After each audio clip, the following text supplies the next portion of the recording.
Vasil साहब जो कह रहे हैं जनाब डॉक्टर फ़ारूक सलीम साहब के ये आठों जो सेंटर ऑफ अथॉरिटी हैं, ये डिसीजन मेकिंग है, ये एक ही दफ़ा क्यों फैसला नहीं कर लेते? बिस्मिल्लाहिर्रहमानिर्रहीम। मोईद, देखिए, ये पहली बात तो ये है, हमें ये समझना पड़ेगा कि ये ब्लैक एंड वाइट नहीं है, ये कोई इकोनॉमिक्स की या मैथमेटिक्स की इक्वेशन नहीं है, ये एक सोशल इशू है, सोशल डायलेमा है हमारे सामने, जिसमें एक तरफ लोगों की जान और ज़िंदगी है, दूसरी तरफ लोगों का ज़रिया माश है, तीसरी तरफ गरीब आदमी जो भूख के साथ मर सकता है वो है, तीसरी तरफ आप जैसे मेरे जैसे लोग हैं जिनके घर में खाना भी है और घर में एम्पल जगह भी है, जिनको बहुत लॉजिकल लगता है कि सख्त तरीन लॉकडाउन होना चाहिए क्योंकि हमारी एक नेचुरल बायस है, because we afford that argument is good for us, because हमें वो ठीक लगता है क्योंकि हमारे लिए वो बिल्कुल ठीक है। और एक दूसरा शख्स है जिसके पास एक ही दिन का खाना है और अगले दिन का खाना नहीं है, और अगर आपने इंडस्ट्री बंद कर दी, उसके पास अब पैसा नहीं है, उसे नहीं पता अगले दिन की रोटी वो कहाँ से लाए, उसके बुरे हाल हैं, तो उसके लिए बिल्कुल काबिल कबूल नहीं। एक तीसरा इसमें, क्योंकि इन्होंने 8 गिनवाए, एक और सेगमेंट ऑफ सोसाइटी है जो समझती है कि आइन उनके मज़हब की आज़ादी उनका बेसिक राइट है, और आइन के मज़हब की आज़ादी के जो आइन उनको एक इख्तियार देता है कि वो अपनी मजहबी इबादत कर सकते हैं, वो तैयार नहीं है कि आप मस्जिदों को ताले लगाएं। अब अगर आप ज़बरदस्ती मस्जिदों को ताले लगाएंगे तो वो अपने मज़हब को डिफेंड करने के लिए खड़े होंगे वहाँ पर, फिर आप मारधाड़ करेंगे, तो हर सूरत आपने उनको एतमाद में लेके, तो डॉक्टर साहब जो फरमा रहे हैं कि ये कंफ्यूज है, तो ये आप उनसे नेगोशिएट करेंगे ना? हाँ, इकोनॉमिक्स या मैथमेटिक्स की हुकूमत उनसे नेगोशिएट करेगी ना, हुकूमत उनको समझाएगी ना, हुकूमत डॉक्टर्स को सामने बिठाएगी ना, साइंसदान को बिठाएगी। मतलब तो ये है कि हुकूमत फिर किस चीज की है अगर सब आजाद है? जी, मैं बता रहा हूँ, मैं बता रहा हूँ हुकूमत का काम मोईद साहब ये होता है कि वो आइन के जो राइट्स हैं उनको भी तहफ़्फ़ुज़ करे लोगों की, और जो अवाम की लार्जर वेलफेयर में बेस्ट डिसीजन है वो करे।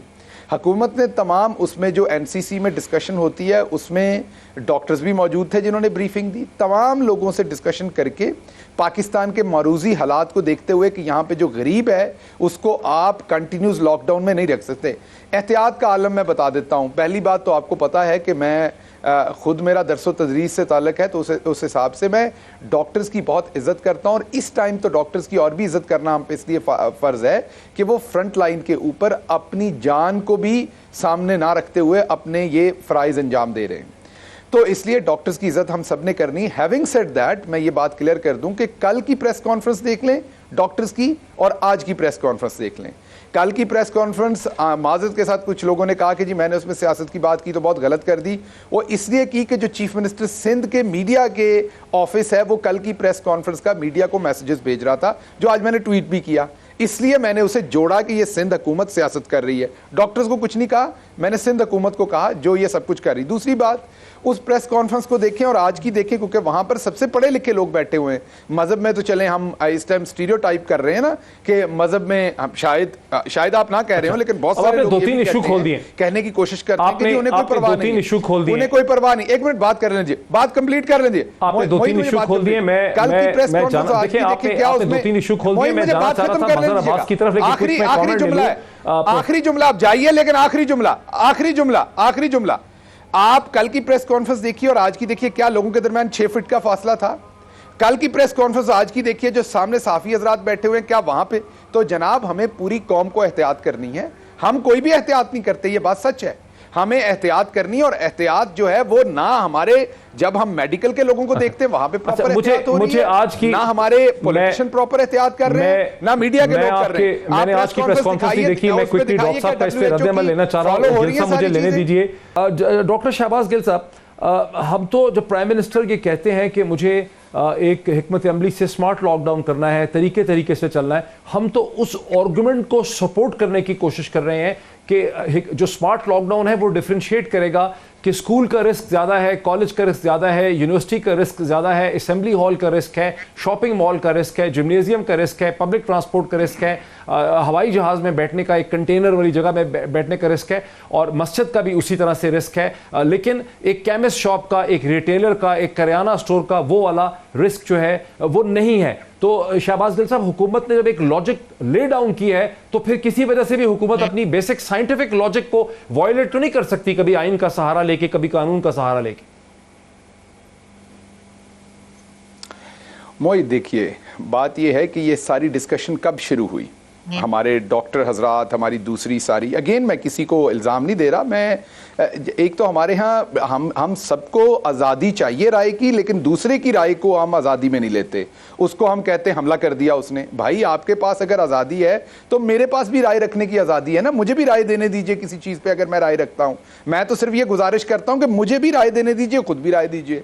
तो मेरी राय सिर्फ ये थी कि जो मैं मीडिया का बंदा हूँ, जब मुझे सिंध गवर्नमेंट के चीफ मिनिस्टर हाउस के अंदर से रीजन का है झगड़ा, नहीं मैं बता रहा, वो एक और बात है, वो एक और बात है। मैं कोई और बात कह रहा हूं। मैं ये कह रहा हूं कि पहले दिन से सिंध गवर्नमेंट एक चीज के ऊपर पॉलिटिक्स कर रही है और वो कह रही है कि हमने हार्ड लॉकडाउन किया है, पंजाब और दूसरी जगहों पे सॉफ्ट लॉकडाउन हुआ है। जब हम नंबर्स देखते हैं तो हमें कोई फर्क नहीं लगता। डॉक्टर साहब से पूछ लें बैठे हुए, जब नंबर देखते हैं आप डेटा में, सिंध में भी वैसा ही स्प्रेड है, पंजाब में भी, बल्कि सिंध में ज्यादा स्प्रेड है। तो इसका मतलब या तो हार्ड लॉकडाउन जो है वो हमने चाइना में तो देखा काम करते हुए, इसका मतलब यहां पे जुबानी जमा खर्च है। कल जो सियासत की बात की कि सिंध गवर्नमेंट कर रही, वो इसलिए की कि सिंध गवर्नमेंट के चीफ मिनिस्टर ऑफिस में से मीडिया को कहा गया कि इस प्रेस कॉन्फ्रेंस को जरूर कवर करें। मैंने इस तनाजर में बात की। अब मैं दूसरी तरफ आता हूं कि आप कह रहे हैं कि आइन, देखिए ये सारी डिस्कशन शुरू हुई जब उलमा के साथ बात हुई और मसाजिद में तरावी पढ़ने की ये बात शुरू हुई। उससे पहले 8 दिन पहले जो है वो हमने इंडस्ट्री खोलने की बात की, तब तो कोई बात नहीं हुई। अच्छा, अब आ जाते हैं स्पेसिफिक मामले पे। आपकी एक राय हो सकती है, मेरी इसमें जो लोग कहते हैं घरों में नमाज पढ़े वो कम मुसलमान नहीं है, वो भी उतने ही मुसलमान हैं जितना कोई कहता है कि हमने मस्जिद में जाके पढ़नी। यहाँ किसी का ईमान टेस्ट नहीं हो रहा, मैं किसी को फतवा नहीं दे रहा किसी का कम ईमान है, सब मुसलमान है, सब बराबर के मुसलमान है, इसमें कोई शक नहीं। मसला सिर्फ यह है कि आइन उनको बुनियादी इख्तियार देता है। अगर आपके तमाम उलमा इस बात पे मानने को तैयार नहीं है कि हमने मस्जिद बंद नहीं करनी, हमने वहां पे जाके इबादत करनी है, तो क्या गवर्नमेंट के पास एक ही तरीका रह जाता है कि तशद्दुद करे? तो आप मजहर साहब मेरे से बहुत सीनियर है, आप बहुत सीनियर हैं, आपको लगता है आपने बात नहीं की होगी? ये देखिए, जो आईनी हक है ये तो स्कूल का भी है, प्राइवेट स्कूल का भी, बहुत सारे दौर हुए। ये आईनी हक तो प्राइवेट स्कूल का भी, डॉक्टर साहब, प्राइवेट ये जो आईनी हक की जिसकी तरफ आप बात कर रहे हैं, ये तो प्राइवेट स्कूल का भी है, कॉलेज का भी है, यूनिवर्सिटी का भी है, शॉपिंग मॉल का भी है, इंडिविजुअल का भी है, हजाम का भी है, बार्बर का भी है, ये तो सबका है आईनी हक।